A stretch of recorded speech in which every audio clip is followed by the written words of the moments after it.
Toi whaatalo whaatol whaapoponga o talafau ma le si ufonga le lau mua mo le nei tae au. Ua whaamaoni ele Callahan Innovation le ono sfulfito nisi ngā luenga o le a whaamutaina e ni vaenga o le ala la le malo o le a aveanga ai i le matanga luenga o pisinisi whaafotunga o mae fauma ngā luenga po le MB na whaamaoni ele Callahan Innovation nei le asolulu le a matanga o whaatala noanga e whaata ape ngā luenga e tusama le ono sfulfito o ngā luenga ia, e le mawhai ona toi aveanga i se isi la fau e au whiele fast full wha, mai le tua le Applied Technologies, a whai e whaatau nu ule a whautuanga, o le a le toi iei loa ia avanua whai ngā luenga, i nai maa sina o lumanai, o le a atoa i le selau malafito ngā luenga o le a whaamutaina, mai le Callahan Innovation. Ua tali le iuni o lo tu mo fo ma isinia e pui la lato fai unga i la lato te ele masina fo ina ua le mo se unga le leo fa tala noanga mo lato tutongi mali te fatu ora e silia maleli ma fe sui o le asocio fo mai le Association of Salaried Medical Specialists wano fosaoni mo la lato te mo le lua se fulufai tu lai le asomo mo me na talo sanga le iuni mo se si itanga o tutongi se fululua pasene mai le te fatu ora peitai e le vao le tasi ma le tasi tesi ma le 5% le si itanga na o fo atu i ai. E tu sama le ono afe se lau sui au fai o le sosi e au fiele tu sama le to lima afe 5 se lau o lo fa fai ngā luenga ina le te fatu ora. O se te e mo mua le asui o le sosi mo le luas fulfai tu lapio na whaalia le whaatono sili, Sarah Dalton, na whaalia fo ia Dalton, e le ise nau le te whaatu ora eanga i ese maila lato wofo. Walu i fo ia Dalton ni saunoanga le minister so i forma loloina, Simeon Brown, e whaapea o tutongio forma isinia, pe tu sama le tolu se lau fast full tolu afe 5 se lau tā la. Le tutongi e fua wha o ngā tutonu, na te lei loa po o fea sa wale minister maana fo numera, o le fua wha o ngā tutonu le tutongio forma isinia e lata le lua se lau fase fulu afe tāla i le tau sanga.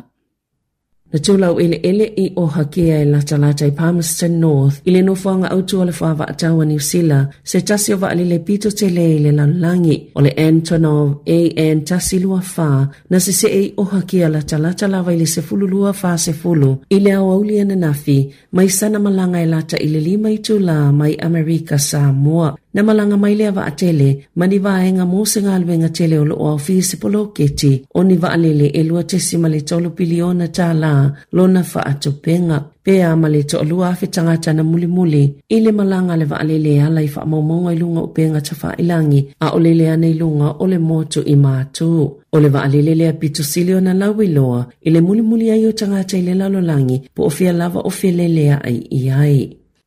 Wa whaawau peo na a fia le vaenga pita ulungo le moto i mātou i tūlanga lolo wao le tau a o momoli mai e lea wha o tam ni timunga mamafa masavili malolosi e wha asolo atu lava i lea sofareile o na tau nuu lea wha i Coromandel, Bay of Plenty, male i tū i mātou o le moto i saute e tusa male lua se fululi maa fi fale ua le aise ele tise mai lava le poana po i Northland mai e telefo ini vaenga ua motu si ele pawa i Aukilani. Ua valo ia le o atu se laulua se 10 kilomita le ito la le malolo se savili to whaata utau i Aukilani, Macrae Barrier Island, na valo ia fo iti munga le motu i saute le poana po. Olo o iei pia la pata inga mo aveta avale e wha o ngā ina le ala lau papa o le Harbour Bridge i Aukilani o na o le malolo se savili to whaata utau.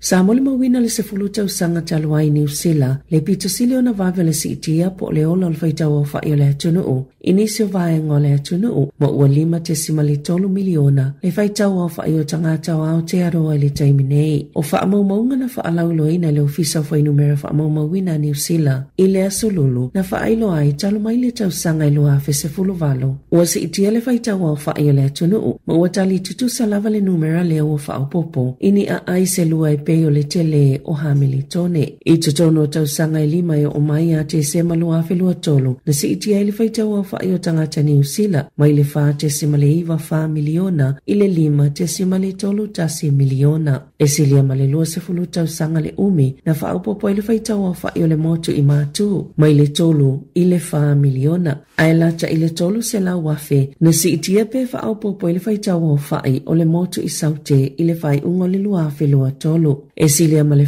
miliona leo whainga o tangata ia uano nofo nei le motu i mātu. E lunga ato le 25 miliona ono nofo i Northland, Aukilani, Waikato ma Bay of Plenty. O Papakura e pito vavio na to otele tangata ino nofo ai Aukilani. Peta i 5% le tausanga i le vao le luafe sfulvalo ma le luafe loa faa. Ai ole i malo o Selwyn i kalai estete. Sa pito sile ona te lele fai numera na ola pe fa au popo ai. Lona fai tau au fai e 5% i le tausanga. Pito i aile i tu malo o Queenstown Lakes. E tolu 15% i le tausanga. O le a aia Wellingtone na fai titialo na fai tau au fai mai le lua selau se fulutasi afe lua selau. I le tausanga e lua afe se fuluvalo. I le au fai inga e lua selau ma le iwa afe iwa selau. I le tausanga e lua afe lua faa.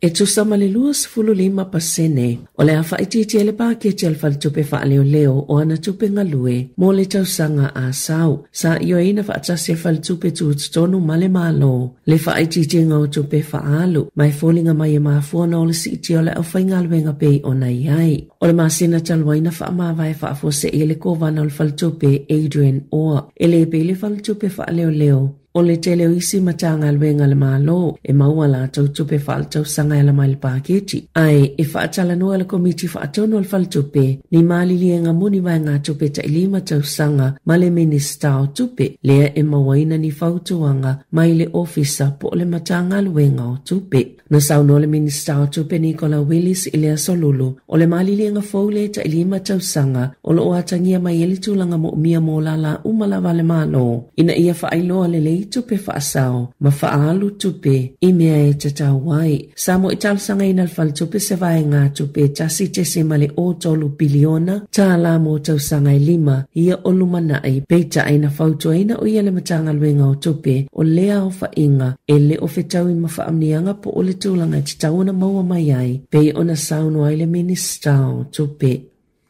E whai tau awhela o whainga o tangata i ono anga waa, mō ni tau i mai le Kiwi Rail, ina ua mai a se su enga le komisi. E mata i tuina po o mulimuli ta ia te tau o tangata whaatau, mai loa ai na ta ina si se tangata, ma uono solia fo ili tu la fono o le Consumer Guarantees Act, i taimina toloi malanga waa, ona oni whaale tonu te tele i le loa whiloa tolu. Na whaia ele komisi se su enga, ona oni whaase a mai ni tangata, sa le italia ina la tau talo sanga moni taui, ile taimina tolum whaale tono i malanga le kaitaki, ma le kaiarahi, i to tono ni vai aso mani masina. Masao fiai i talo sanga ia tangata, le tau o whale no no whai, o malanga i waalele, ma taimina polo kaya la tau ta vale, e tolu ni vai ngana whaiele su enga, ele komisi, o le motusi o le LTC lungo le kaitaki, ile aso lua valo Januari, e o atu, ile aso whao mati lua afe lua tolu, o le whaafitauli na afiele kaya rahi, i afe puari lua afe lua tolu, ma le whaafitauli ile Kia Box, ile kaitaki, ile aso whao mati lua afe lua tolu, e o atu ile aso se fulumale lua aperila, lua afe lua tolu. Na te ina le Kiwi Rail i lea taimini talo sanga moni taui, ma whaiani whaamatalanga na so eina le komisi mātangia mai ai, le 5 ta ina se seo tangata whaatau, e winga ia la tawaia tatau. O le masino se te manu te tongia i le Kiwi Rail, le wha se lau tolu se fululu afe 5 se lau tā la, ina ua whaamaonia le sala i le tuu a wanoa, ini whaafitau li e tutupu i tangata malanga, i le taimina pea i le pawa, a o iai le silia, ma le valu se lau valu se fululu tangata i lunga o le waa. E fitu se fulu tau sanga le matua o sitamana whaisana no ngā tupe e le mawhaiona ia toi tutongi, o le atu iei le avanoa e toi tutongi e le ai tālafu, e au noa mase pasene to lui, ina ua ia whaasea e whaapea, sa le te taulawa i le whale no tupe, o na whaamaonia pe talia lana no ngā tupe mai lawa i le amatanga. O se tasi leo whaasea na whea ngai, ma le Insurance and Financial Ombudsman Scheme, po le IFSO, e nafa mawhaafina ua i mata aputau tupe ua le mawhai o na mau se fofo i le vao le tangata whaatau ma le company po le pisinisi tau tupe e se tasi mata upuna su eina e lea whaala potupotonga mamawai e le ilawa ni fesili na tapaina e le kamupanino no tupe a ole italia ina mawhaamaonia se nuno ngā tupe e tolu se fulu lima afe tala a se tamae fitu se fulu tau sanga le matua na talo sanga ina le tamalia nuno ngā tupe i le masina o me lua afe lua e whaatupe i le whaafonga o le fale o lona fine e se fulu iwa te sima le iwa pasene le tului ma e te tauna i te tongina le ta iwa se lau tolu lima tala i le masina ai atu whaatasi le tupe na te toi te tongina e lima se fulu ono afe se lau ma le fitu tala valu se fulu sene peitai na le toe mawala na ngā luenga ma nofa e tau sino na to olua ma le mawhai lava na tongi lana ai talafo po o ana repayments. Lea lana ia whaasea ai loi le ifso na ta oi Karen Stevens o se whaafita uli ta atele pei ona whaau o atu ilo lato ofisa o le whaiungo le whaafinaunga na ioe le kampani e whaamangalo le lima afe ma le ono se fululua tā la. Ma le iwa sene mai le pāleni o lana nono ngā tupe ai tu ule avanoi le tamae tutongi ai le ai tā lafu e au noa ma se tului. I ta alonga, whaato atua na i atu na i aso talo na mau ia o Kilani. Le ipo le Super Rugby au piki ai o le o le ipotia o se ea tulu tamaita e Patricia Maliepo i le aula kapiliki a le Warriors mo le taamilisanga tamaita o le NRL o whaamaonia o ia le tamaita i lona luas fultolu mo le Warriors e te le lawaina ta alo Maliepo o le numero se fulu ma o ia se tasi o tamaita i la kapiuni ua lili watu i le Warriors e au fia ma Michaela Break o Tisha Ikenasio mo Shakira Baker. Talafowia maile si ufonga le lau mua mo le nei vaenga o le tae au.